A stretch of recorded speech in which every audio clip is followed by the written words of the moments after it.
Here's every roofing lead source and the pros and cons of each. So when you're asking yourself that question, where's the best place to get leads? You'll know the answer as it fits for you and your business. Please be very careful of taking the internet or Facebook's advice, because people that say this is the best lead source, that's like saying what's the best food. It is all dependent upon your taste, just like the best lead source is dependent upon your business, the specifics of your market, what state you're in, whether it's storm, whether it's retail, and the size of your company, the maturity of your business. There's a lot of different factors. So I hope that by watching this video all the way to the end, you're gonna be really clear about where you should be spending your money now, and then where you should start thinking about investing your money in the future. Now, if you stick around till the very end, I'm gonna wrap this video up with my personal advice after spending a lot of money on ads. So you know, hey, this is the best way to start like testing the waters so you don't throw money at the wall and lose a bunch of it. Believe me, I've done that and it sucks. So let's get started. But hey, right before we do, welcome and welcome back. My name is Adam Bensman. And I'm on a mission to stomp the scum out. I'm doing that by putting together an incredible community of value-aligned roofing contractors who believe that sharing their winning secrets truly does help everybody get ahead. If you're interested in learning more, click the link in the description. But for now, let's get started. Roofing sales is personal development in disguise, and the reward for growth is life-changing. I hope my content helps you create a richer life and bank account. All right, now this video could be hours and hours and hours long because I've got a ton of lead sources on here, but I know that there are some that are likely missing, and I know that I'm not going to be able to unpack each and every one in the level of detail that you might think we should. And for that, maybe I'll do another video. So my ask of you is drop a comment if there's things I miss or lead sources that I miss. It'll help further the discussion. So just to give you an idea of what's coming, here's what's on my list, and then we'll go through each one. First, we got Google local service ads, SEO in websites, referrals, pay-per-click advertising, door-to-door, direct mail, Facebook and Instagram, YouTube, organic social media, third-party lead sites like Angie, Home Advisor, and Thumbtack, cold calling, Google Maps, insurance agents, trade shows, content, hosting parties, that's a fun one, coupon books, sponsorship, and associations. Now, if some of those you've done, some of those you haven't, well, we're about to deep dive. Let's kick things off with Google local service ads. First, the pros. Google local service ads are awesome because when done right, they can be very cheap, and the people that call off of them have a very high intent to purchase because they purposefully searched out a roofer, took a look at your listing, and decided that you were the best choice. By the way, if you're new to the Google local service ads, you need to start doing them, because when you jump on Google and you say like, hey, roofer near me, what you're gonna see is it'll pop up, and at the top of Google, kind of like that map listing, it's gonna show your name and your reviews and a call button and all that jazz. And it's at the very top. Now, the cons. I know I just said they can be really cost effective, but the cons are in a competitive market, they may not provide the volume of leads that you want because of two factors. One, well, three technically. One, the number of roofers. So if you're in Dallas, Fort Worth, and there's thousands of roofing contractors, you are in a pretty competitive market there. Number two, that piggybacks on number one, is it's a bidding platform. So if you've got a bunch of roofers, companies with really big pockets, they might start bidding up your costs. So say, hey, well, I'd be willing to spend X dollars per call, and I'd be willing to spend X dollars. And that can drive prices up. Now, the third con is that for newer companies or companies that don't have a lot of reviews, you may not do so well on Google service ads, because the only thing that a homeowner has to view is your listing, your name, and your reviews. So your name and your reviews mean a lot. So if your name is like J&L Home Improvement, and you happen to do roofing and you have 3 reviews because you're a new company, you're not going to do as well and get as many clicks and calls if you were like a name like Top Dog Roofing with 383 reviews and a 4.8 star rating.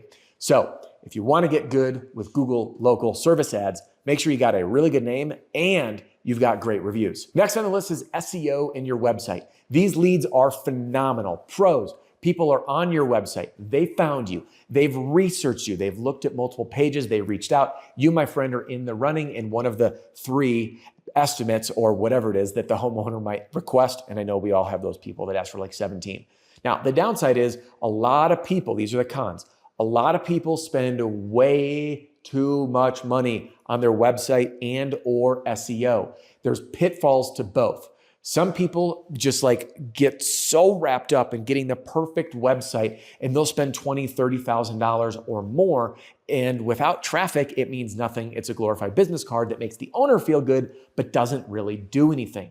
In reality, your website needs to convert traffic, not look good. And when you spend money on SEO, which can be $2,000 to $5,000 a month, you don't get results right away. Doesn't mean you shouldn't do it. I spent about $30,000 on SEO before I started getting meaningful levels of traffic. And I remember being like, man, I don't know if we should be doing this. It's a lot of money that we spent without much to show for it. But imagine fast forwarding 5 years, even if you spent 150 grand, if you get this pipeline of hot SEO leads from organic traffic of people finding you on Google, you're going to be very, very grateful. So the cons are, if you don't watch your budget, this stuff can get out of hand in a hurry. And the other con is there's a million people that tell you that they're the world's best at SEO. But the truth is there's only a handful of people who I think are actually really good at it. Next, we have referrals. I've done countless videos on referrals. In fact, I'll link to a couple up here in the card section. And referrals are getting your customers to be your salespeople. You have to learn to ask for referrals. There's a lot of pros, and I'll tell you, I can't think of any cons. These almost go without saying. So in this video, I don't want to spend a lot of time on them, but I do think that if I were a betting man, which by the way, I'm not, I really don't like gambling, because if I'm going to donate money, I'd rather donate it to the charities that I support rather than a casino. But if I were a betting man, I would bet you that most likely your team is not great at asking for referrals, even though they know that they should be, which is why you need to systematically ask for them by using automations in your CRM, your inside sales team to call and ask for them, as well as in my system, I call it the referral cheat sheet, which is a handout that actually gets placed inside the customer welcome folder that walks them through the referral program, introduces them to the reward system, and then I have a series of checklists that remind the salesperson to ask at key stages in the process. Cons, can't think of them. If you can, drop them in the comments below. Next, we have pay-per-click advertising. This is where we give Google a bunch of money and we literally pay per click. So at the top of Google, it'll say sponsored and it looks like your website. And someone might say, hey, I'm searching for a roofer. Roofer's near me, best roof repair in Dallas, Texas. And you're going to show up at the top. Again, pros, they are exclusive leads and they're at the top of Google and they can do really, really well. The cons, you are paying per click, which means if your marketing agency or you don't have your website set up to convert that traffic into a form fill or a phone call, you will get really excited. Like, oh, I got so many clicks. Well, great. You spent money on the click, but did you convert the traffic? So you need to start measuring how much did it actually cost, not only per phone call, but then tracking that all the way through so you know how much you spent per appointment, per lead. And then from there, figuring out how much it actually costs you to acquire a customer. So those leads can be very expensive. However, they are very, very qualified. What I find is that the customer acquisition cost, or CAC for short, is really high with pay-per-click advertising, but they are very effective. Now, last thing on the cons. If your company is not set up like a well-oiled machine to take inbound leads via either a phone call or a web form and convert them into an appointment on the spot and qualify the prospects so you know your sales team's going out to the right houses with people you can serve, then PPC is a very easy way to start wasting a lot of money. In my system, I teach people how to, it's called the inbound leads phone sales strategy. It's a call script for your intake team, whether it's inbound calls or lead forms. But whether you're using mine or not, doesn't matter. Pro tip, just audit your process and listen to them. Do a secret shopper to your own company. You'll probably be quite surprised. Next on the list, door-to-door sales. Pros, they're direct sales. Pros, you're in control. Pros, you eat what you kill. Pros, no one's going to stop you from doing it. All right? Door-to-door is fantastic. And whether you're doing storm or retail, if you're new to this channel, by the way, welcome. I've got oodles of door-to-door videos. You can click on playlists. You can jump into my free training center using the link below. I'll teach you my SLAP formula, what to say at the door, what not to say at the door, your first second at the door, all that. It seems obvious for many, but there are cons. The cons are this. Door-to-door today is different than it was 5 years ago. It has gotten more competitive. It is harder to find people who want to do it. It can be very unpleasant for many people. That is pretty much it. If you're willing to move through those cons, you will stay competitive in area in a market that many people are afraid of, intimidated by, and just quite frankly don't want to do. So if you do door-to-door sales, my guess is you're jazzed up because you're here, you've been consuming my stuff, using my door-to-door strategies. And if you're not, you might be finding that you want to start doing that. And if you are that person, there's ways to make it easy. And we do that by just opening up the neighborhoods that we're already in after we sign a customer. I have a full system on how to do this, but it's not rocket science. And I'll just give you a few tips right now. When you show up and you sign a deal, get your team to knock the doors of the neighbors and introduce themselves and say, hey, Peggy just chose us to do your roof. Same concept when the job gets scheduled, get back in the neighborhood. Hey, we're doing Peggy's roof next week on the day of installation, and then even when the job is done. That way you're not showing up as a complete stranger soliciting people, but you're showing up to mention the neighbors. It makes it much easier to get started. Next on the list is direct mail. Now, it's important that we break down the categories of direct mail because we have direct mail letters like the ones I teach. By the way, if you don't know how to do that yet, jump into my free training center. There's no catch, link in the description.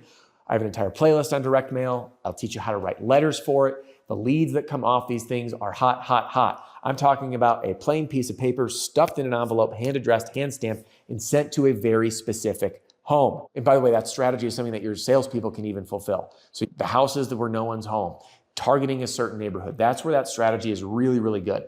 Now, postcard direct mail is easier to do because it requires less thought. You get a postcard and you can mass mail them to a zip code or strategic areas on mail carrier routes. Now, there are downsides to each of these, and I just want to highlight them. First, the targeted direct mail strategy using personalized letters is slow, it can feel a little cumbersome, and it is manually intensive. Generally speaking, people have to do it.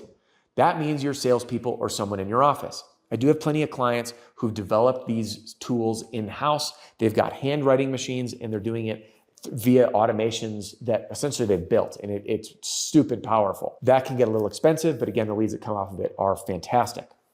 Now, on the flip side, the postcard mailers or like the 6-pack mailing around job sites, that can be effective, especially when paired with door-to-door sales and knocking behind those letters. Pitfalls. Number one, cost.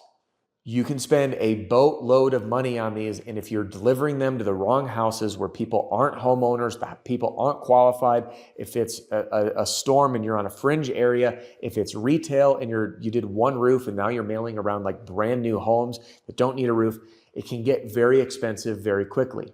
The next con, crappy postcards that like a lot of design people make look nice, but they are not direct sales pieces. They don't get people to call. Now, I could go into a deep dive into what goes into a powerful postcard, but here's some highlights. 1 is an attention-grabbing headline. 2 is an offer, giving someone a reason to call. And 3 is a sense of urgency, why they should call now and not delay. And 4th is some social proof or credibility that you, in fact, are the best person for them to call. Without these elements, your mailers will not be as effective. And don't get me wrong, there's a lot of people that are happy to take your money for these, but they may or may not be effective. Now, at the end of the day, no matter which direct mail strategy you use, the most important thing is your list, meaning who are you mailing to? So don't just go out and mail to a massive area without knowing who you're mailing to and that they're qualified. The quality of your list dictates the quality of your results first. And another pro tip, make sure to double check everything. We had spent $20,000 on a round of direct mail letters and we accidentally mistyped the phone number. We only found out after someone emailed us. That was a big oopsie. Next on the list is Facebook and Instagram. Now, Facebook and Instagram can be good lead sources. Why? Because they're entertaining. Why? They're exclusive. Cons. It's really easy to spend a lot of money on Facebook and Instagram with no results, as you learned. Cons. It can be very difficult to convert traffic that's mindlessly scrolling on Facebook into saying, oh, that's right, I do need a roof. So there's not the same search intent as Google, but when they see it, you're capturing their attention and drawing them in. Now, Because of the type of traffic, meaning the audience on Facebook, you will find that you'll have a lot more unqualified leads on Facebook. So even if you can get your lead costs down, it might take you, let's say, 4 more leads out of 10 to get to quality people, where the ones that are calling off of pay-per-click or Google local service ads, you could say 8 to 9 out of 10 are really, really, really qualified. And again, Facebook and Instagram might be different. So make sure that you have a good offer, a good way to convert the traffic, and a great follow-up sequence in place. And most importantly, someone who's got truly your best interest at heart, managing your Facebook and Instagram spend. YouTube ads. YouTube ads are under leveraged by so many roofers. And the coolest thing about YouTube ads is you can run them in their videos and you can make them entertaining, you can be playful, you can have fun, and they can show up in people's faces in the areas you want to target. Now, pros, they are effective when deployed the right way. And by the way, so all great things on the leads, but let me talk about the cons. Number one, if you make boring content, it won't work. If you introduce your video, hi, my name's Adam, and I'm with the best roofing company around. And you might be wondering, who should I hire for my roof? No one's gonna care. You need to grab them by the throat in the first 5 seconds, capture them with a hook or something entertaining, guide them on a journey, and tell them exactly what to do next. Go here, fill out the form, and I will be at your house for a free estimate. Me or a member of my team. So the actual skills that it takes to produce a quality video is far more difficult than just setting the ad up. So the cons are, it takes the right person, it takes the right video production, and it takes someone who's patient to learn it.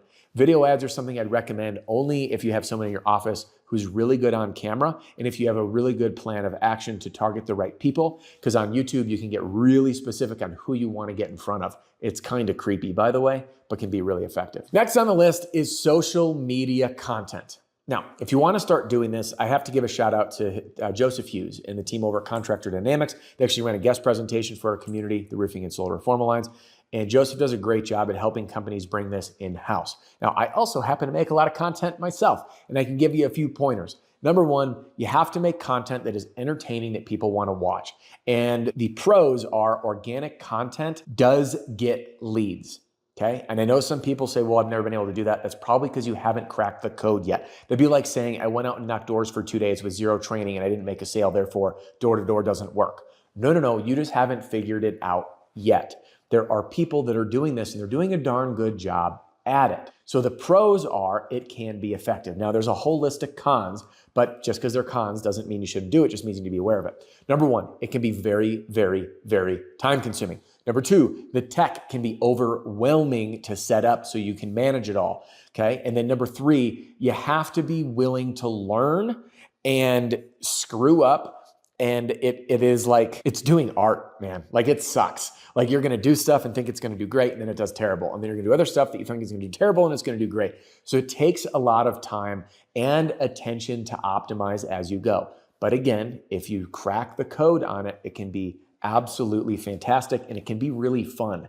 So again, a few tips: have a content process, delegate someone on your team to do it, follow a content calendar so you don't have to think about what to produce. And the last thing I'll say, it really helps when you analyze your results and just keep doing more of what's working. All right, next on the list, third-party lead sites like Angie Home Advisor and Thumbtack.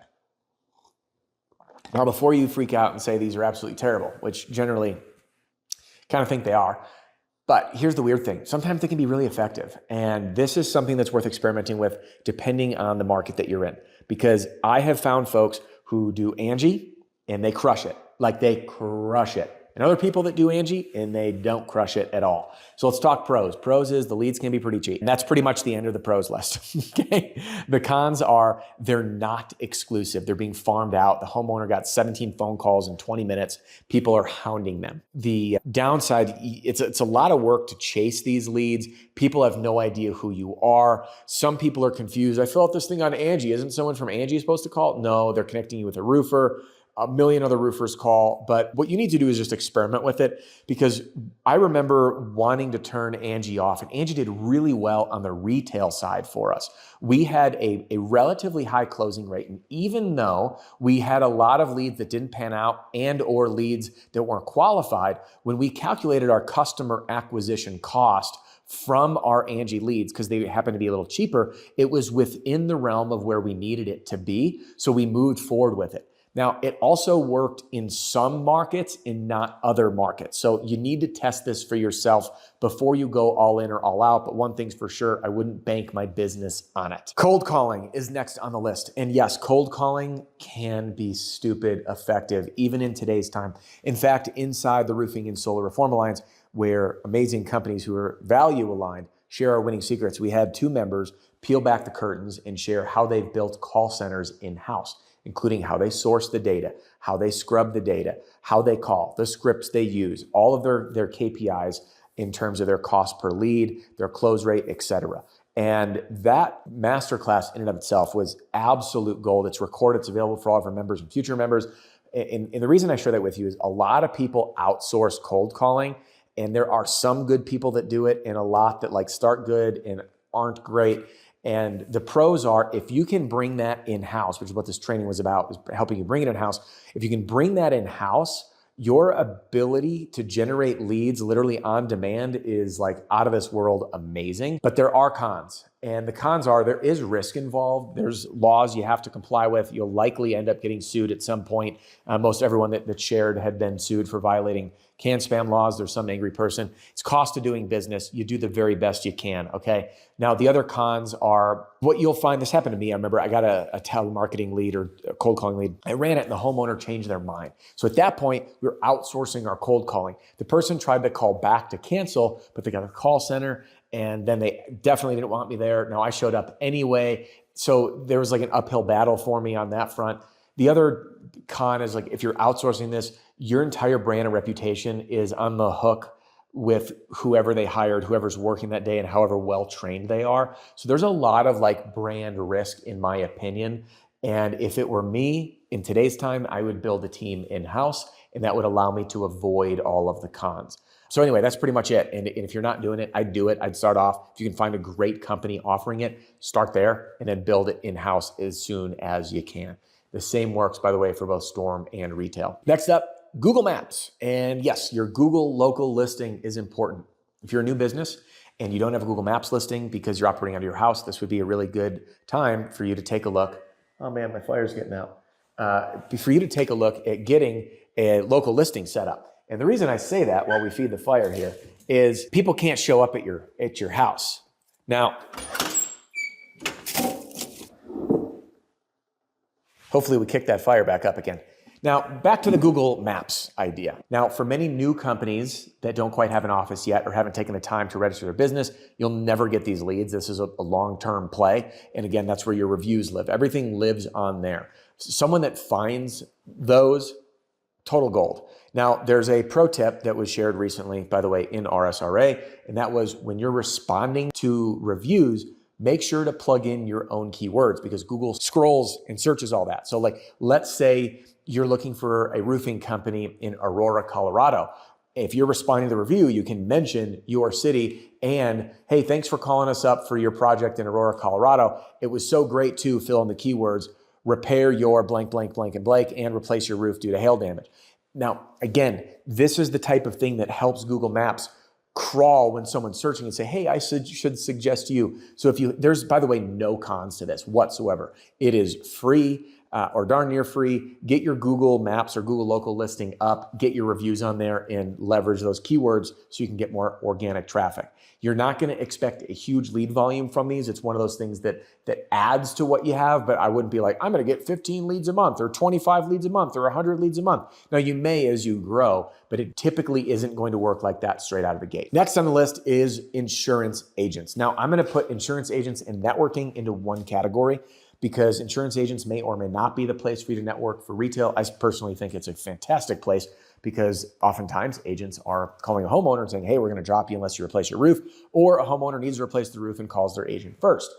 Now, there's someone in this industry that you should know about if you don't already, and that's Matt Danskin with Restoration Referral System. He's got an entire system designed for it. Part of my sales system, by the way, integrates components of this, like introducing ourselves to every agent in an outreach through the process. I provide all the emails and the templates and all that jazz. But if you want like a dedicated team to go around and develop relationships, Matt Danskin's system is great for that. Now, these referral sources, which I did another video, by the way, which we'll link up here, which is basically I teach you how to create rockstar referral relationships and bulletproof referral relationships from vendors that are serving homeowners, your same target market. And this could be pressure washers, window cleaners, pest control companies, lawn care, gutter cleaning, anyone that does home services. When they're in the house, you teach them what to look for, and you can set up a referral program from those fellow professionals. Again, this is another tool in the tool belt to help you generate leads. It may not be all of them, but man, if you can scrape up, 3, 4, 5, 10, 15 leads in a month, and those referrals are really hot, there's no cons. To me, referrals and networking are 100% pros. I guess you could say that the cons are you have to spend time to manage the relationship, and there is cons. The other cons is the time it takes to develop the relationships.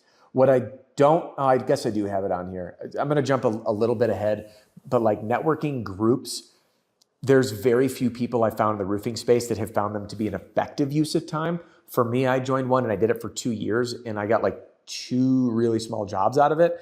And I had to do it's an hour and a half every Wednesday, and then your commute time. It was a colossal waste of time, money, energy, and effort because I only got 2 jobs from it, and they were very, very, very tiny jobs. Most people don't have good success that I've found unless they're in a very targeted association, which we'll touch on in a little bit. All right, next on the list, trade shows. Trade shows can be really done really well. In fact, there's been quite a few discussions inside our private app in our SRA of members sharing their trade show booth setups, what they bring to the show, the offers, their lead conversion strategy, and how some of them, like, by the way, pictures and all, like that's the coolest part of people peeling back the curtains to share. And they've shared the intricate process of harvesting leads, including booth setup, not having your table at the front, but in the back, having an attention grabber to bring people in, making sure you're standing at the front of your booth, having a giveaway or an offer, incentivizing people to sign up for an inspection or estimate while they're on site, doing a giveaway at the home so you reduce cancellations. Like, hey, at your appointment, we have a $25 gift card. It just ensures that they actually show up. So these are the pros. And again, just a few pro tips I sprinkled in to help you actually get something out of your trade show and having energetic, charismatic people working it. There are cons. It is time consuming, it is expensive, and they can be kind of boring to sit at sometimes. So just be very careful that you don't overspend and make sure you budget, because you'd be like, oh, I got into the show. And you're like, crap, I don't have a display, or my display looks silly. Like, you gotta be set up to look the part and look professional when you're there. All right, so just make sure you got the budget for it. But when they're done right, you can harvest a boatload of leads in a very short period of time. So that's my spiel on trade shows. Content. Now, this could be organized under the social media side. I want to expand upon content, and that's why I listed it separately. Content doesn't necessarily need to only live on Facebook or Instagram. Content includes YouTube. Content includes videos or blogs or articles that you write on your website. We live in an era where people want to be informed. And if we take a look at our last election, I don't care which side you swing, it is, I think, relatively common knowledge to see how much independent media, independent journalism made an impact on the election, where folks like Donald Trump and J.D. Vance and RFK, they used the platforms that were not censored and had wider reach. And Donald Trump's interview that he did with Joe Rogan got over 30 million views. It was at 1.5 million views per hour. And I'm just sharing that as an example. I know voting for a presidential election is very different than buying a roof, but it shares a common trend that people want to feel informed, and they're willing to take the time to do it so they can come to their own conclusion instead of a conclusion someone tells them for themselves. So again, instead of just hearing a soundbite and saying that's truth, going to the source or the source material and finding it out for themselves. And this election proved this mental shift in America. And it's not just for politics. It is consumer driven as well. In fact, Marcus Sheridan shared it in one of his books, I can't remember which one, that the average person that would purchase a pool from him, and he wrote a book, They Ask, You Answer, which you should read if you're into content, consumed 63 pages on his website before purchasing a pool. I'm going to repeat that. They consumed 63 pages. So what that means for you is if you want to make informational articles about the questions homeowners ask, helping them through the process, and it can't read like propaganda, choose me. It just needs to be really helpful information to help educate a homeowner. And this content can take so many forms. At our annual members only event called The Room, Cody Landels shared his process for using content on YouTube. And even though if you looked at his videos, there'd be like no traffic, but some of those videos, I forget the amount, one of them had driven like a couple $1 million in sales, if my memory was right, because of how they use it. So if a prospect comes into their world, they're able to send this information prior to the appointment. And again, it shows that you have a YouTube channel, that you care. There's content that they consume in advance, which makes them a more educated buyer and a higher chance of closing. So content is one of those things that on the pros, like there is so many. You establish yourself as the authority. You help progress the sales process more than any other lead source, by the way, way more. But there are a lot of cons. The cons are it takes time. There's a steep learning curve. You can get in your head, but all you really need is a microphone and a phone, a microphone and a phone, and that's it. And like you can start making content. So anyway, I'm very for content. And if you haven't noticed, I kind of maybe run a business doing it, but I would highly recommend that if you're not doing it already, you need to get started. Next on the list, this is a really fun one. This is hosting a block party or a food event. So I did a video, which I'll link to up here, where I share a story, and we did this a couple times. I got a giant tent set up and gave away free pizza. And there was no catch. It was like free pizza sponsored by. And when folks would come up, we set up on the main drag, by the way. It was a smaller community town. It was right on the main drag. And when people showed up, people were like, well, what's this about? We said, hey, I'm so-and-so with our contracting. And the reason we're here today is we've been in the neighborhood helping homeowners out because I know that we had this huge storm. And we've been helping homeowners through the process. When was the last time you had your roof inspected? What was the outcome? And then we started conversations. I don't remember the exact stat I did for the video, and I shared it in there, so I don't want to misquote. But the point is, we got tons of leads off of this because we pulled people to us. And so instead of going door to door and having to get a stranger to talk to us, we gave away free food. People love free food. So they came to talk to us. While we're there, we were able to convert that conversation into a set appointment.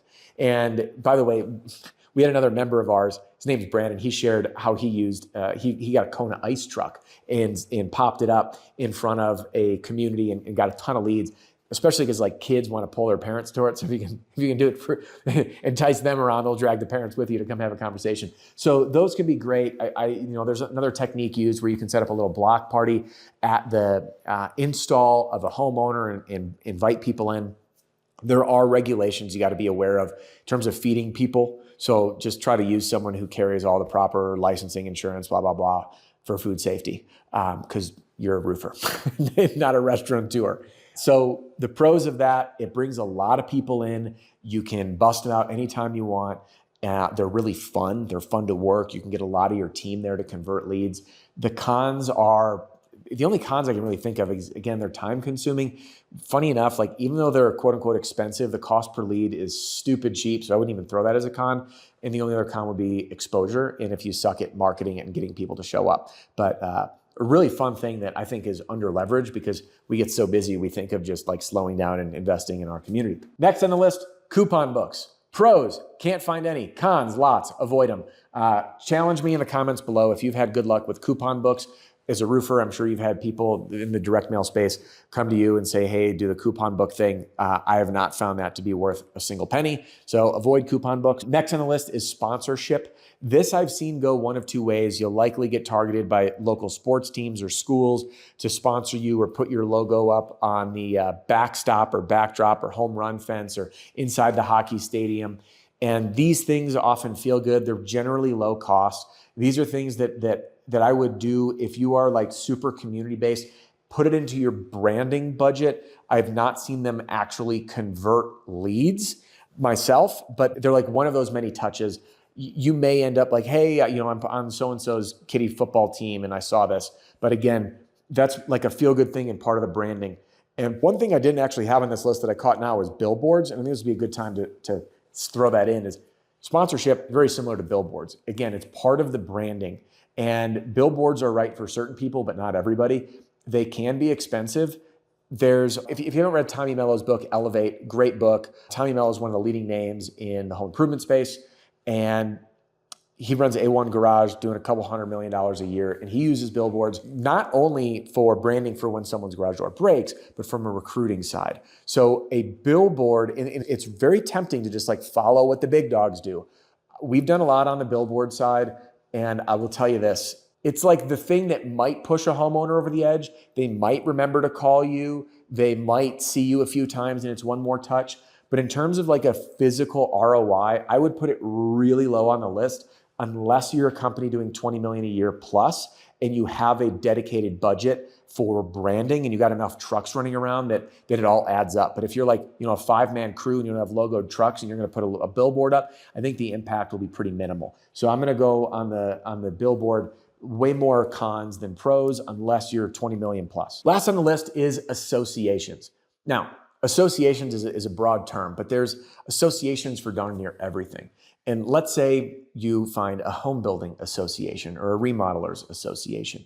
These associations may lead to potential relationships. And I just want to be crystal clear. I have not done this on the roofing side yet. However, I did have incredible success outside the roofing industry, actually in the finance space, where I was a partner on a project and we were selling a particular type of very, very advanced life insurance that was for the ultra high net worth individuals that had a lot of real estate. So we ended up getting into a real estate association. Now that association was specifically for apartment owners. So these are people that had portfolios of apartments. But getting into that association allowed us to sell what we needed to sell, which was life insurance at this point, to this group of apartment owners. And that was like mind-blowingly successful as a strategy. So what I want you to think about is what type of associations could be beneficial for you. Apartment owners, commercial property owners, an investors association. Again, this one, the reason I saved it for last is this only applies to someone who is set up to do that. A restaurant owners association, again, home builder, remodeler associations, anything like that. And again, it depends on your service area and your capabilities. If you're set up to serve multiple states, you've got more options here, but it warranted being on the list because I think it's an advanced technique and I didn't want to leave it out simply because it was advanced. So again, I had experience in a lateral industry, but it was after my days in roofing, which is why I want to revisit this concept in roofing because I know that the right associations would be successful. Now the cons, they can be expensive to join. Cons, they can be very, very time intensive to get into the associations and you don't know if it'll actually pan out to anything. So it's a bit of a gamble, but generally you're gambling with hitting grand slams, not singles and doubles. All right, now I told you, if you stuck around till the end, that I had a pro tip for you. When it comes to testing these new lead sources, my preferred method is as follows. Number one, determine how much money you're willing to test that you can flush down the toilet. Why? Because you might. Learning in marketing is expensive and it's a series of tests. So get a test budget. Number two, whatever you do, track everything. Track it in your CRM, get call tracking numbers, and you want to track the following. Number one, cost per lead. Number two, cost per appointment. And number three, your customer acquisition cost. Because what you will likely find is that certain cheaper lead sources bring more volume of leads, but less quality, which results in an expensive customer acquisition cost. On the flip side, exclusive leads like Google service ads or SEO, those can be way more expensive leads, lower volume leads, and the customer acquisition cost may be about the same or even cheaper than cheaper lead sources. So it's counterintuitive. So that's all I got for you in this video. What I'd love to hear from you in the comments below is which lead sources have been best for you. Drop a comment and share it with us. And I'd also love to hear which lead sources you want to begin testing. Thanks for joining me. And if you want to join me in the trenches, there's links below to my free training center or to learn more about our community. Thanks again. We'll see you in the next one.